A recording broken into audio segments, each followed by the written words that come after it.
Yun, nagluto tayo ng scrambled egg. Kamatis lang at saka itlog at saka timplahan nyo. Yun na yung scrambled egg. Pabilisang luto kapag buhay OFW ang usapan. Yan, parang pizza lang. At saka, kapag luto na, kunin mo na. Dahil siyempre gutom na tayo.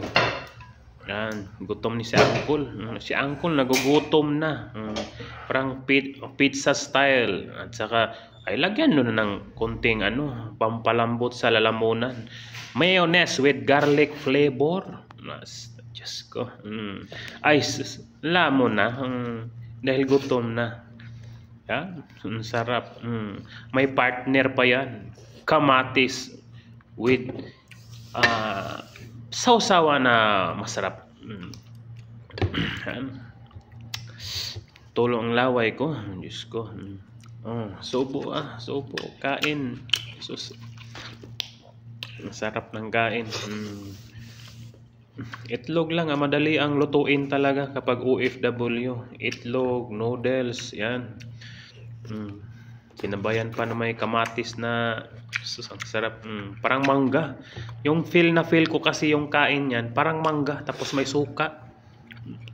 Diyos ko, ang sarap. Yan, kamatis. Yung kamatis, tinanggalan na natin ng buto. Yan. Yung buto kasi hindi maganda yan sa katawan natin. Yun lang yung Diyos ko, parang pizza style yan. Diyos ko. Yan guys, gutom na kasi si Uncle. Si Uncle Martino. gutom na talaga ako dyan eh. Siyempre kanina pa, anong oras? Oras natin dito, mag alas 11 na ng gabi. Yan. Tapos, ang sarap ng kain ko. Kahit itlog lang at saka kamatis. Yan, itlog at saka kamatis lang kasi yan. Tapos tinimplahan mo lang. Yun na yun. Simpleng ulam. Hindi na kailangan kumpletuhin yung rekado. Basta maluto lang at saka matimplahan mo ng Diyos ko. Yun na yung talaga.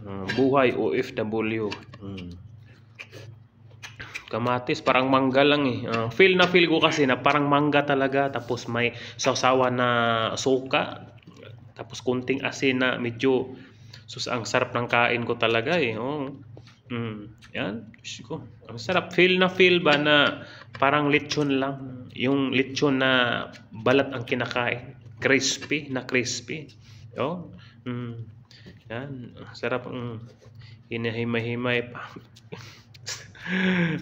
Gutom na si Uncle. Shoutout kayo sa mga uncle. Uncle natin dyan. Yan. Kamatis lang yan. Kamatis na walang buto. Dahil yung buto kasi, hindi maganda yung buto kasi. Kaya tinanggalan natin ng buto. Ay, tapos na. Kaya busog na. Yun lang yung simpleng buhay natin bilang OFW. Yan. Thank you very much.